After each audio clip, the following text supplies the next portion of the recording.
తల్లిదండ్రులు పిల్లలు ఎయిర్ బస్సులో ఎక్కాలని, ఈ పిల్లలు ఎయిర్ బస్సులో ఎక్కాలని ఆనాటి గత ప్రభుత్వం గురుకుల పాఠశాలలు కేసీఆర్ గారి నాయకత్వంలో పెడితే ఈరోజు ఆ పాఠశాలలు ప్రభుత్వ పాఠశాలలు గంజాయి కేంద్రాలుగా మారిపోయినాయి. ఎక్కడి నుంచి వస్తుంది గంజాయి?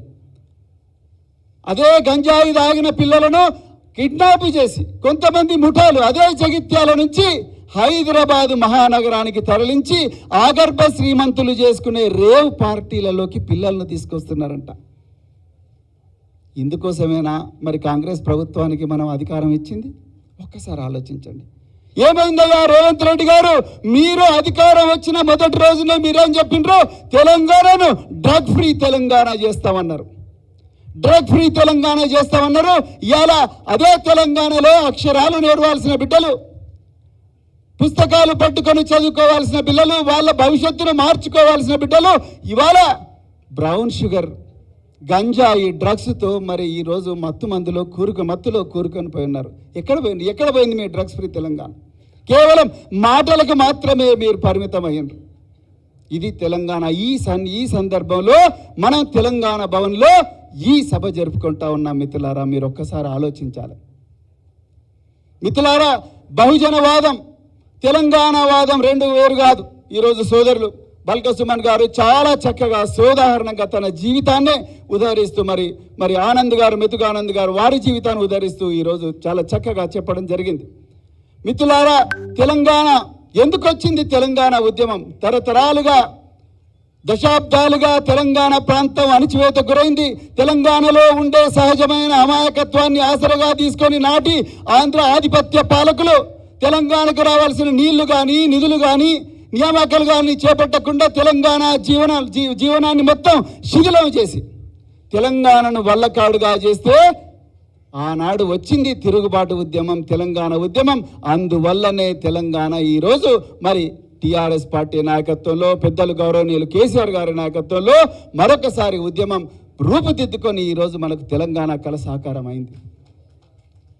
బహుజన ఉద్యమం శతాబ్దాలుగా మూతికి ముంత, నడుముకు చీపురు కట్టుకొని మనుషులుగా కాదు జంతువుల కన్నా హీనంగా బతుకుతున్న పరిస్థితి నుండి మానవులందరూ ఒకటే, all men are born equal, all men are born equal అన్న ఒక నినాదాన్ని బలంగా నమ్మి, ఒక మానవ విలువను బలంగా నమ్మి ఆనాటి నుండి 1984 వరకు ఎంతో మంది మహనీయులు ఈ సామాజిక మార్పు కోసం, సామాజిక న్యాయం కోసం, అందరికీ స్వేచ్ఛ ఉండాలి, అందరికీ సమానత్వం ఉండాలి, అందరికీ సమన్యాయం ఉండాలి, అందరూ సౌభ్రాతృత్వంతో బతకాలనే ఒక రాజ్యాంగ విలువల కోసం జీవితాంతం పోరాడి వచ్చిందే బహుజన వాదం.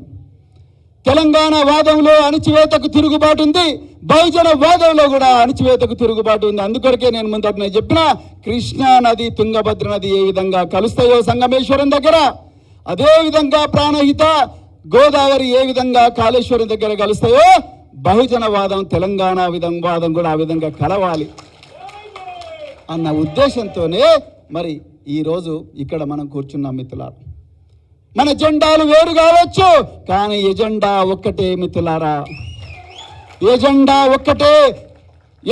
ఒక్కటే, స్వేచ్ఛ, సమన్యాయం, సౌభ్రాతృత్వం. అందరూ కూడా సమానంగా మరి అభివృద్ధి చెందాలన్న ఒక గొప్ప తాత్విక నినాదంతోనే ఈరోజు మనమందరం కూడా ఇక్కడ కూర్చున్నాం. మరి ఆనాడు మీ అందరి అభిలాష మేరకు మనం ఎంతో పోరాటం చేస్తున్నాం, కానీ మనం చట్టసభల్లో కూర్చోలేకపోతున్నాం అన్న ఒక భావనతోని, బెంజీ మాయావతి గారి అనుమతితోని, పెద్దలు కేసీఆర్ గారి అనుమతితోని మరి ఆ రోజు బల్క సుమన్ గారు మరి చాలా కృషి చేసిన దాని గురించి అనుమతితోని ఒక చారిత్రాత్మకమైన పొత్తు తెలంగాణలో మరి తీసుకురావడం జరిగింది. కొన్ని అనివార్య కారణాల వల్ల పొత్తు మరి విఫలమైన మరి నేను ఒక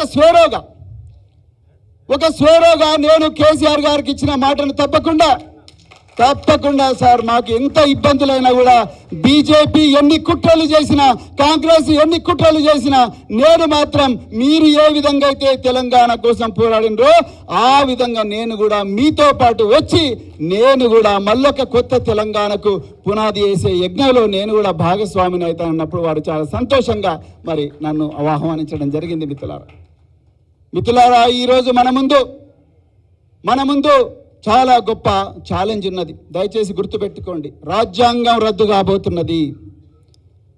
బాబాసాహెబ్ అంబేద్కర్ గారు, మహాత్మా జ్యోతిరావు పూలే గారు, మరెందరో మహనీయులు ఈ దేశం, ముఖ్యంగా బాబాసాహెబ్ అంబేద్కర్ గారు ఎంతో శ్రమించి తయారు చేసిన రాజ్యాంగం ఈసారి బీజేపీ అధికారంలోకి వస్తే రాజ్యాంగం రద్దు కాబోతున్నది. రాజ్యాంగం రద్దయితే మనకు రాజ్యాంగం ఇచ్చిన స్వేచ్ఛ, సమానత్వం, సౌభ్రాతృత్వం మొత్తం కూడా మంట కలిసిపోయే ప్రమాదం ఉన్నది. రిజర్వేషన్లు ఉండవు, ఉద్యోగాలు రావు, మళ్ళీ చీకటి రోజులు, మూతికి ముంత నడుముకు చీపురు కట్టుకొని మళ్ళీ వంగి పశువుల కన్నా ఘోరంగా బతికే పరిస్థితులు వస్తాయి.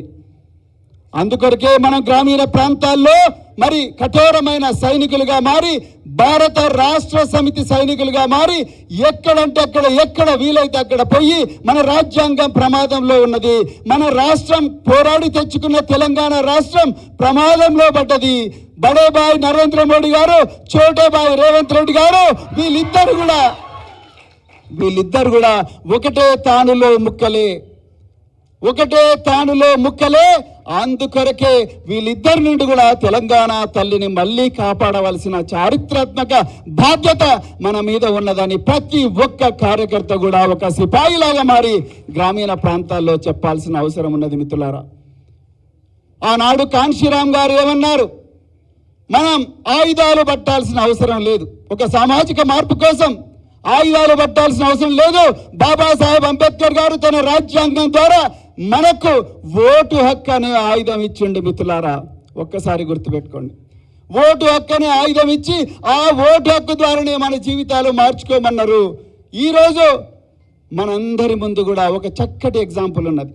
మలిదశ తెలంగాణ ఉద్యమంలో పెద్దలు గౌరవనీయులు కేసీఆర్ గారు ఎక్కడ కూడా హింసను ప్రేరేపించలేదు. మీరు కావాలంటే చూడండి, మొదటి దశ తెలంగాణ ఉద్యమంలో 369 మంది రకరకాల హింసాత్మక సంఘటనలు చనిపోతే, ఇక్కడ కేసీఆర్ గారు ఏం చేసిండ్రు? మనం ఎలక్షన్లనే పోరాట రూపంగా వాడుకొని, ఓట్లనే ఆయుధాలుగా వాడుకొని తెలంగాణ తెచ్చుకుందామన్నాడు. అందుకొరకే తెలంగాణ శాంతియుతంగా వచ్చింది. మిత్రులారా, ఒక్కసారి ఆలోచించండి. అంటే ఆనాడు కాన్షీరామ్ గారు బహుజన రాజ్యాన్ని ఓట్ల ద్వారా ఉత్తరప్రదేశ్లో తీసుకొచ్చే ప్రయత్నం చేసి సఫలమైతే, ఇక్కడ కేసీఆర్ గారు అదే రాజ్యాంగ ప్రక్రియనే ఆయుధంగా వాడి తెలంగాణ కలను సాకారం చేసిండ్రు. రాబోయే పార్లమెంట్ ఎన్నికల్లో కూడా మళ్ళీ మనకు ఆ ఓటు అనే ఆయుధాన్ని వాడే అవకాశం వస్తుంది. ఈ దేశాన్ని బీజేపీ నుండి విముక్తి చేయడం కోసం, ఈ రాష్ట్రాన్ని కాంగ్రెస్ నుండి విముక్తి చేయడం కోసం మళ్ళీ ఈ ఓటును మనం చక్కగా వాడుకొని తప్పకుండా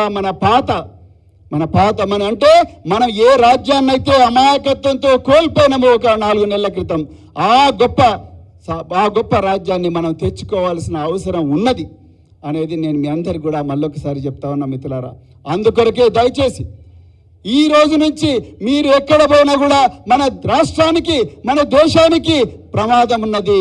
ఈ పేద వర్గాలకు, మరి ముఖ్యంగా బహుజన వర్గాలకు, ఎస్సీలు కానీ, ఎస్టీలు కానీ, బీసీలు కానీ, మైనారిటీలు కానీ, అగ్రవర్ణాల్లో ఉండే పేదలు కానీ, వీళ్ళందరి జీవితాలు ఘోరంగా మరి నాశనం కాబోతున్నాయనే విషయం చక్కగా ప్రజలందరికీ వివరించి, వాళ్ళందరూ కూడా మళ్ళీ భారత రాష్ట్ర సమితికి పట్టం కట్టి మళ్ళీ తెలంగాణ రాష్ట్రంలో మళ్ళీ ఒక చక్కటి పాలన రావాలి, ఒక దూరదృష్టితో ఒక గొప్ప పునాది పడే పాలన రావాలి. మన బిడ్డల భవిష్యత్తులు మారాలి, రైతన్నల భవిష్యత్తులు మారాలి, రైతు కూలీల భవిష్యత్తులు మారాలి, పారిశుద్ధ్య కార్మికుల భవిష్యత్తులు మారాలి, ఆటో డ్రైవర్ల భవిష్యత్తు మారాలి, అందరి భవిష్యత్తు కూడా మారాలన్న మరి గొప్ప కళతోనే మనం అందరం కూడా పనిచేయాల్సిన అవసరం ఉన్నది. మిత్రులారా, అందుకొరకే దయచేసి నేను భారత రాష్ట్ర సమితి కార్యకర్తలందరికీ ఇదే వేదికగా మరి నేను కేసీఆర్ గారి ఆశీర్వాదంతో చెప్తా ఉన్నా. మిత్రులారా, దయచేసి మనం భయపడాల్సిన అవసరం